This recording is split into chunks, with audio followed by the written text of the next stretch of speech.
পুঞ্জ, জন্ম নিল অগণিত নক্ষত্র আর নতুন জগৎ। বিবর্তনশীল এই সুবিশাল মহাকাশে এক অতি ক্ষুদ্রাংশ দখল করে রয়েছে মানুষ। এখানে আমরা যেন নিছক এক ক্ষণিকের যাত্রী, কিন্তু আমরা অভিযাত্রী।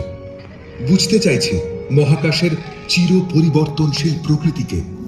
আমাদের সীমাহীন কৌতূহল হয়তো ও ধূলিকণার সমষ্টি। নক্ষত্রপুঞ্জের অবস্থানরত বেশিরভাগ নক্ষত্র পরস্পরের থেকে এতটাই দূরে যে তারা কদাচিৎ সংঘর্ষ ঘটায়। আকর্ষণ, এই চৌম্বক ক্ষেত্রের আচ্ছাদনই পৃথিবীকে সৌর ঝড়ের প্রভাব থেকে রক্ষা করে।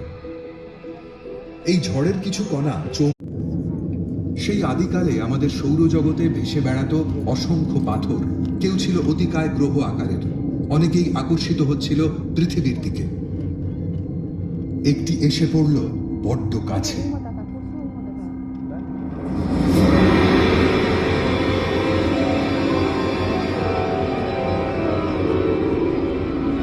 ঘটল এক প্রচন্ড সংঘর্ষ।